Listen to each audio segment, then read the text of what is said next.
எதிர் வருகின்ற நாடாளுமன்ற தேர்தலை ஒட்டி கட்சிகளுக்கிடையே உடன்படிக்கை ஏற்பட்டு வருகிறது. மிக முக்கியமாக உத்தரப்பிரதேசத்தில் சமாஜ்வாதி கட்சிக்கும் காங்கிரஸ் கட்சிக்கும் தொகுதி உடன்படிக்கை ஏற்பட்டு இருக்கிறது. இரு கட்சிகளுக்குமான இந்த உடன்பாடு அரசியல் வட்டாரத்தில் மிக முக்கியமானதாக கருதப்படுகிறது. அதற்கு காரணங்கள் உண்டு. மிக முக்கியமான காரணம், உத்தரப்பிரதேசத்தில் 80 லோக்சபா தொகுதிகள் இருக்கின்றன. நாட்டிலேயே மிக அதிகமான தொகுதிகள் கொண்ட மாநிலம் உத்தரப்பிரதேசம். அதோடு கடந்த 2019 நடைபெற்ற நாடாளுமன்ற தேர்தலில் பாஜக அதிக எண்ணிக்கையிலான தொகுதிகளை உத்தரப்பிரதேசத்தில் கைப்பற்றியதோடு உத்தரப்பிரதேச மாநிலத்தின் ஆட்சி பொறுப்பில் இருப்பதால் மிக வலுவாக அரசியல் களத்தில் நிற்கிறது. இந்த நிலையில் அகிலேஷ் யாதவ் தலைமையிலான சமாஜ்வாதி கட்சி தொகுதி பங்கீட்டிற்காக காங்கிரஸோடு உடன்படிக்கை ஏற்படுத்தி கொண்டது பாரதிய ஜனதாவிற்கு சவாலான ஒன்றாகவே அரசியல் வல்லுநர்களால் பார்க்கப்படுகிறது. சமாஜ்வாதி கட்சிக்கு ஏறக்குறைய 15% இருக்கும் யாதவ சமூகத்தினரிடையே பெரும் செல்வாக்கோடு திகழ்கிறது. சமாஜ்வாதி கட்சியை நிறுவிய முலாயம் சிங் யாதவ் உத்தரப்பிரதேசத்தில் இஸ்லாமிய மக்களிடத்திலும் செல்வாக்கு செலுத்தியவர்.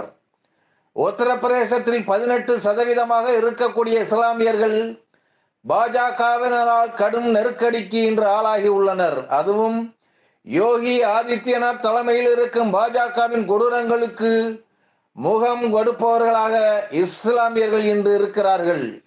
இந்த நிலையில் சமாஜ்வாதி கட்சியை ஆதரிப்பதா காங்கிரஸ் கட்சியை ஆதரிப்பதா என்ற இரட்டை மனநிலையில் இருக்கும் அவர்களுக்கு இன்று தெளிவான ஒரு முடிவை எடுக்க சமாஜ்வாதி கட்சி காங்கிரஸ் கூட்டணியை ஆதரித்து வெகு வாரியாக வாக்களிக்க ஒரு அரிய வாய்ப்பு வந்திருப்பதாகவே அவர்கள் கருதக்கூடும். எனவே இரண்டு கட்சிகளுக்கும் ஒரு வலுவான கூட்டணியாக உத்தரப்பிரதேசத்தில் மாறி பாஜகவிற்கு அதிக எண்ணிக்கையில் எம்பிக்கைகளை அளிக்கும் மாநிலம் என்பதை தலைகீழாக புரட்டி போடக்கூடிய ஒரு நிலையை உருவாக்கி இருக்கிறார்கள். இந்த பின்புலத்தில் பாஜகவிற்கு பயந்து அடக்கி வாசிக்கும் மாயாவதி கட்சியான பகுஜன் சமாஜ் கட்சியின் தொண்டர்களும் ஒருவேளை சமாஜ்வாதி கட்சி காங்கிரஸ் கூட்டணியை ஆதரிக்க கூடும். இந்த நிலையில் சமாஜ்வாதி காங்கிரஸ் கூட்டணி வலுப்பெறும் என்று அரசியல் வல்லுநர்கள் கருதுகிறார்கள். அது மட்டுமல்லாது ராகுல் காந்தியின் பாத யாத்திரை, அதில் அகிலேஷ் யாதவ் கலந்து கொள்வது, இவையெல்லாம் உத்தரப்பிரதேசத்தில் அரசியல் தாக்கத்தை ஏற்படுத்தும் என்றே கருதப்படுகிறது. உத்தரப்பிரதேசத்தில் ஏற்பட்ட இதுபோன்ற உடன்பாடு எதிர்கட்சிகளிடையே மற்ற வட மாநிலங்களிலும் ஏற்பட்டால் பாஜகவிற்கு ஒரு கடுமையான சவாலாகத்தான் இருக்கும். அதனால் பாஜகவின் 350 எம்பிக்களை பெற வேண்டும் என்கிற கனவு தகர்ந்து விடுவதற்கான வாய்ப்பு இருக்கிறது.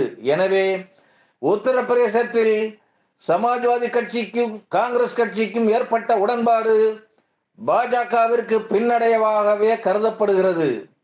இது போக போக எப்படி இருக்கும் என்று பொறுத்திருந்து பார்ப்போம்.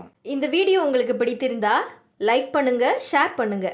நாம் அதிகம் நேசிக்கும் நம் தமிழ்நாட்டில் நேர்மை தீ பரவ உடனே சப்ஸ்கிரைப் பண்ணுங்க.